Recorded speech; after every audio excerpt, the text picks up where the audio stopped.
சிவன் பக்தர்களுக்கு வணக்கம். சிவாய நம. ருத்ர பக்தி சிவன் தரிசனம் சேனலின் அன்பு வணக்கங்கள். நாம் பார்த்து கொண்டிருப்பது ருத்ராக்ஷம் சீரீஸ் எபிசோட் 21. ஓம் நம சிவாய. முந்தைய வீடியோவில் 14 முக ருத்ராக்ஷம் பற்றிய கேள்விக்கு தெளிவான விளக்கத்தை பார்த்தோம். இப்போ இந்த எபிசோட்ல ஒரு முக்கியமான கேள்விக்கு பதில் தெரிஞ்சுக்க போறோம். அது என்னன்னா 21 முக ருத்ராக்ஷம். 21 முக ருத்ராக்ஷம் செல்வமும் சக்தியும் தரும் தெய்வமணியின் ரகசியம். இன்று நாம் பார்க்கப் போவது மிகவும் அரிதான மற்றும் மிக உயர்ந்த ஆன்மீக மதிப்பு கொண்ட 21 முக ருத்ராக்ஷம் பற்றி. இது சாதாரண ருத்ராக்ஷம் அல்ல, அரிதாக கிடைக்கும் தெய்வீக மணிகளில் ஒன்றாக கருதப்படுகிறது. இதை அணிவது என்பது வெறும் ஆபரணம் அல்ல, ஒரு ஆன்மீக பொறுப்பு. 21 முக ருத்ராக்ஷம் என்ன? 21 முக ருத்ராக்ஷம் என்பது 21 இயற்கையான கோடுகள் கொண்ட புனித விதை. இந்த 21 கோடுகள் வாழ்க்கையின் பல்வேறு சக்திகளை குறிக்கிறது என்று ஆன்மீகத்தில் நம்பப்படுகிறது. மிகவும் அரிதாக கிடைக்கும் காரணத்தால் இதன் ஆன்மீக மதிப்பு அதிகம். தெய்வ தொடர்பு. 21 முக ருத்ராக்ஷம் குபேரன் அவர்களின் சக்தியை குறிக்கும் என்று கூறப்படுகிறது.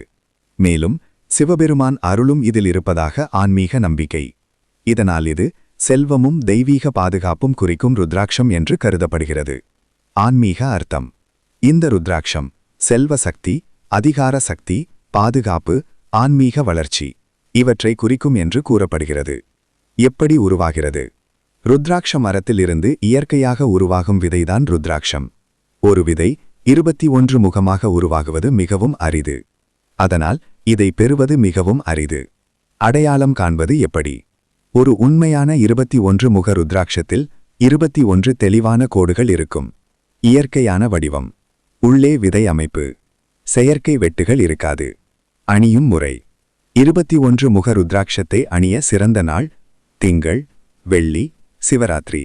அணிவதற்கு முன் பால், தண்ணீர், கங்காஜல் இவற்றால் சுத்தம் செய்யலாம். பின்னர் மந்திரம் சொல்லி அணிய வேண்டும். மந்திரம்: ஓம் ஹ்ரீம் ஹூம் நமக. எங்கே அணியலாம்? கழுத்தில், வலது கையில். தங்கம் அல்லது வெள்ளியில் அணியலாம். எப்போது கழற்ற வேண்டும்? இறுதி சடங்கு செல்லும்போது, மது குடிக்கும்போது, அசுத்தமான இடங்களில். யார் அணியலாம்? வியாபாரம் செய்பவர்கள், ஆன்மீகத்தில் ஆர்வமுள்ளவர்கள், பெரிய இலக்குகள் உள்ளவர்கள், தியானம் செய்பவர்கள். யார் அணியக்கூடாது? சுத்தம் காக்க முடியாதவர்கள், தவறான நோக்கத்துடன் அணிய நினைப்பவர்கள். ஆன்மீக முக்கியத்துவம். 21 முக ருத்ராட்சம் அணிவது செல்வமும் ஆன்மீக வளர்ச்சியும் சமநிலையில் இருக்க வேண்டும் என்பதை குறிக்கிறது. இது அணிபவருக்கு தெய்வீக பாதுகாப்பு கிடைக்கும் என்று நம்பிக்கை. ஆன்மீக தத்துவம். இந்த ருத்ராட்சம் வாழ்க்கையில் பொருள், ஆன்மா இரண்டையும் சமநிலையில் வைத்திருக்க உதவும் என்று கூறப்படுகிறது. 21 முக ருத்ராட்சம் அணிந்தால் கிடைக்கும் பயன்கள். செல்வ வளம் அதிகரிக்கும். ஆன்மீக நம்பிக்கையின்படி பணவரவு மற்றும் வளம் அதிகரிக்க உதவும் என்று கூறப்படுகிறது. வியாபார வளர்ச்சி. வியாபாரம் அல்லது தொழிலில் முன்னேற்றம் கிடைக்கும் என்று நம்பப்படுகிறது. அதிகாரம் மற்றும் மதிப்பு. சமூகத்தில் மரியாதை மற்றும் செல்வாக்கு அதிகரிக்கும் என்று கூறப்படுகிறது. பாதுகாப்பு சக்தி. தீய சக்தி மற்றும் எதிர்மறை ஆற்றலிலிருந்து பாதுகாப்பு கிடைக்கும் என்று நம்பிக்கை. மனதைரியம். பெரிய முடிவுகளை எடுக்க தைரியம் மற்றும் நம்பிக்கை அதிகரிக்கும். ஆன்மீக வளர்ச்சி. உள்ளுணர்வு அதிகரித்து ஆன்மீகத்தில் முன்னேற்றம் கிடைக்கும் என்று கூறப்படுகிறது. மன அமைதி.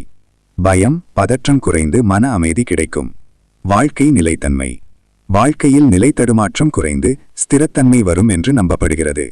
நல்ல அதிர்ஷ்டம். அதிர்ஷ்டம் மற்றும் நல்ல வாய்ப்புகள் அதிகரிக்கும் என்று பலர் நம்புகிறார்கள். நேர்மறை ஆற்றல். சுற்றியுள்ள பாசிட்டிவ் எனர்ஜி அதிகரிக்கும். இன்றைய முடிவுரை. ருத்ராட்சம் என்பது ஒரு விதை மட்டும் அல்ல, ஒரு தெய்வீக சக்தி. நம்பிக்கையுடன் அணிந்தால் மன அமைதி மற்றும் தெய்வீக இணைப்பு கிடைக்கும் என்று ஆன்மீகத்தில் கூறப்படுகிறது. நன்றி. இந்த தொடரில் ஒவ்வொரு எபிசோட்லையும் ருத்ராட்சத்தை சுற்றியுள்ள விவரங்களை மெதுவாக தெரிஞ்சிட்டு வரோம். இதுவரை இந்த எபிசோடில் 21 முக ருத்ராட்சம் பற்றி தெளிவாக பார்த்தோம். அடுத்த எபிசோடில் யாருக்கு எந்த முகி பற்றி விரிவாக பார்க்க போறோம். இந்த பயணத்தில் உடனிருப்பதற்கு நன்றி. சிவன் அருள் அனைவருக்கும். ஓம் நம சிவாய.